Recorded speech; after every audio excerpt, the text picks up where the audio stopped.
রবীন্দ্র রচনাবলীর নবম খণ্ড দিয়ে চাপা দেওয়া সুইসাইড নোট। ছেলেকে লেখা।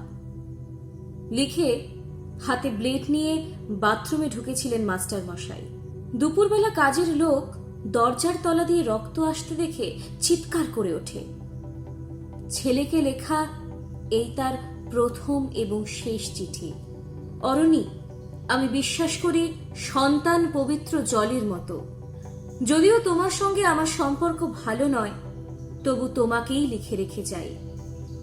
গত 2 বছর তোমার মায়ের চিকিৎসা বাবদ আমার যৎ সামান্য সঞ্চয় আপাতত নিঃশেষিত। চিকিৎসার ব্যয়ভার আমি আর নিতে পারছিলাম না। জীবনে তোমার টাকা ছুঁইনি, মরেও ছোব না। আমি আজীবন ছাত্র পড়িয়েছি, জ্ঞানও তো কোনো অন্যায় করিনি। গত মাসে আমার স্কুলে এক অভিভাবক এসে ঝুলোঝুলি করেন তার ছেলেকে নেবার জন্য।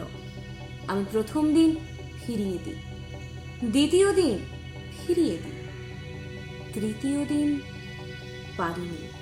তিনি আমাকে একটা বড় খামে 30,000 টাকা দিয়ে চলে যান। সেই টাকায় এই মাসে তোমার মায়ের চিকিৎসা চলছে। জানি না তিনি বাড়ি ফিরবেন কিনা কোনোদিন। ফিরলে বলো, পৃথিবীতে আমার বেঁচে থাকার অধিকার চলে গেছে। ইতি, বাবা। যখন সারাটা দেশ দাঁড়িয়ে আছে ঘুষের টাকার উপর, তখন রবীন্দ্র রচনাবলী দিয়ে চাপা দেওয়া একটা সুইসাইড নোট।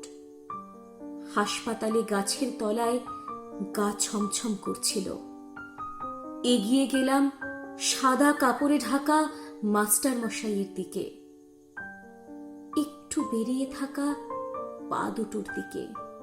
ওই একটু বেরিয়ে থাকা পা দুটো যেন ভারতবর্ষের শেষ মাটি।